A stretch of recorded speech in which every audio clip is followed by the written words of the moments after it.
श्री स्वामी समर्थ। आजच्या व्हिडिओमध्ये आपण पाहणार आहोत धनलक्ष्मी रूपातील गौरी। या गौरीला साडी कशी नेसवावी हे अगदी सोप्या पद्धतीने मी तुम्हाला या व्हिडिओमध्ये दाखवले आहे। तेव्हा व्हिडिओ शेवटपर्यंत नक्की पहा आणि चॅनलवर नवीन असाल तर रुपालीज क्रिएटिव्हिटी या चॅनलला सबस्क्राईब करायला विसरू नका। अजूनही वेगवेगळ्या प्रकारच्या गौरी आपल्या चॅनलवरती आहेत, तेव्हा चॅनलला नक्की भेट द्या आणि तसेच डिस्क्रिप्शन बॉक्स देखील नक्की चेक करा। चला तर मग सुरू करूया या गौरीला साडी कशी नेसवायची। तुमच्याकडे जर स्टँड नसेल तर तुम्ही असे आपले घरगुती प्रकारचे स्टँड करू शकता।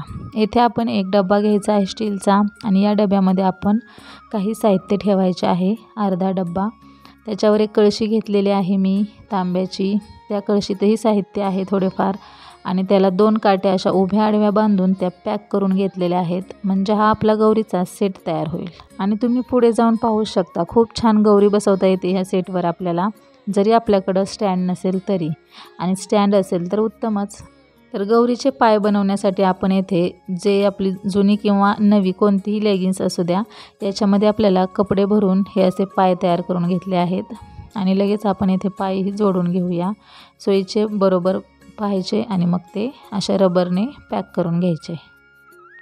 या लेगिन्समध्ये आपण घाणेरडे असे कपडे भरू नये, स्वच्छ धुवून घेतलेले किंवा लहान मुलांचे जे कपडे असतात ते आपण भरायचे आहेत, किंवा मग जर फेटे असतील आपल्याकडे नवीन तर ते फेटे भरले तरी पण चालतात।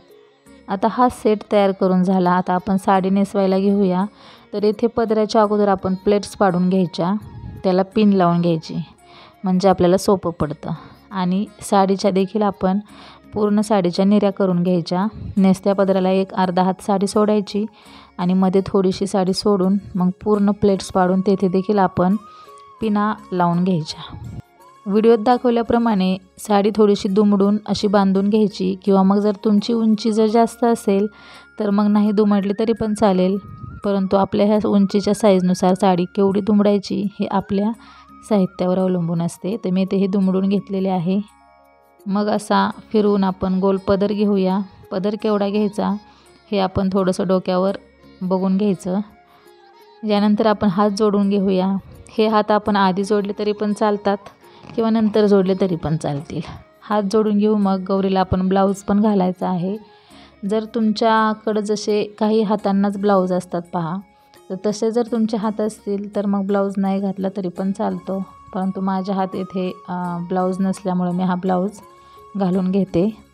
तर ब्लाऊज इथे खूप ढिल्ला होतो, त्यामुळे अगोदर बटन वगैरे लावून मग पाठीमागं असं पॅक करून घ्यायचा, पिना वगैरे लावून व्यवस्थित करून घ्यायचा।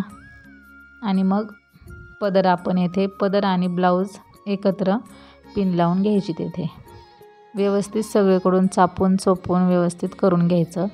आता हे जे पाय आहेत तर त्या पायांना आपण साडी आणि निऱ्या व्यवस्थित करून घेऊया। तर अशा पद्धतीने व्हिडिओमध्ये दाखवल्याप्रमाणे व्यवस्थित करून घ्यायचं आणि एक पाय वर घ्यायचा आपल्याला आणि एक पाय खाली सोडायचा आहे, म्हणजे एक पाय वर करून रुबाबात बसलेली गौरी आपली तयार होईल। या प्रकारची गौरी खूपच आकर्षक दिसते, मस्त रुबाबात बसलेली गौरी आपली होईल। तर दुसऱ्या बाजूनेही आपण त्या लेगिन्स खालून असं चोपून चापून व्यवस्थित करून घ्यायचं, निऱ्या खाली व्यवस्थित ठेवायच्या करून। आणि मग अशा पद्धतीनं आता हे हात आहेत तर ते तिथं आपल्याला तांब्या ठेवायचा आहे, त्यामुळं तिथं आपण माप करून घ्यायचं, मस्त असे निऱ्या वगैरे करून घ्यायच्या। या व्यतिरिक्त देखील आपल्या चॅनलवर विविध प्रकारच्या गौरी आहेत। तुळशीला पाणी घालणारी गौरी, जात्यावर दळण दळणारी गौरी, ताक घुसळणारी गौरी, धनवृद्धी करणारी गौरी, अशा विविध गौरी आहेत, त्यामुळे चॅनलला नक्की भेट द्या। आता हे सर्व झाल्यानंतर आपण मुखवटा बसवून घेऊया। तर मुखवटा बसवताना व्यवस्थित बसवावा, कारण तो तुटू फुटू नये। तर येथे जर ढिल्लं होत असेल तर एक पीस आपण असा मुखवट्याच्या आतून घालायचा आणि मग तो मुखवटा पॅक होऊन जाईल। नंतर आपण दागिने घालून घेऊया। तर अशा पद्धतीनं आणि मग पदर देऊन मस्त आपली गौरी छान दिसते पहा। दागिने आपल्याकडे जे असतील तेवढे आपण घालून घ्यायचे आणि व्यवस्थित असं करून तिथं पिन लावून घ्यायची, म्हणजे आपला पदर खाली येणार नाही। गौरी बसवताना परफेक्टच व्यवस्थित पिना वगैरे सर्व लावून पॅक करून, कारण एकदा बसवल्यानंतर आणि पुढं जर आपण डेकोरेशन केलं तर मग आपल्याला गौरीपर्यंत जाता येत नाही, त्याच्यामुळे सर्व हे व्यवस्थितच असं करून घ्यायचं त्या सीझनमध्ये। आता आपल्याला धनवृद्धी करणारी गौरी बसवायची आहे, धनलक्ष्मी स्वरूपातील. तर मग इथे तांब्या ठेवून या तांब्यातून असं धन खाली पडते असं आपल्याला देखावा करायचा आहे. त्यासाठी खाली मी एक बरणी, त्याच्यावर एक विणलेलं कापड टाकलेलं आहे आणि त्याच्यावर एक तांब्याचं ताट, त्याच्यामध्ये आपल्याला धन टाकायचं आहे आणि हे सेलो टेपने आपण पॅक करून घेणार आहोत, हात आणि तांब्या. तर हे करताना देखील आपण सर्व पॅक करून घ्यावं, कारण पुन्हा ते पडू नये, तुटू नये. आणि हे पैसे आपण आता इथे चिकटून घेणार आहोत, तर ते पैशाच्या ओझ्याने देखील तांब्या इकडं तिकडं हलू शकतो. त्यामुळे तांब्या व्यवस्थितच अगोदर चिकटून घ्यावा आणि हे ताटाला आणि तांब्याला सेलो टेप चिकटून मग त्याला आपण हे असे पैसे चिकटवणार आहोत. तर या 2 लाईन आपण केल्या तरी पण चालतील.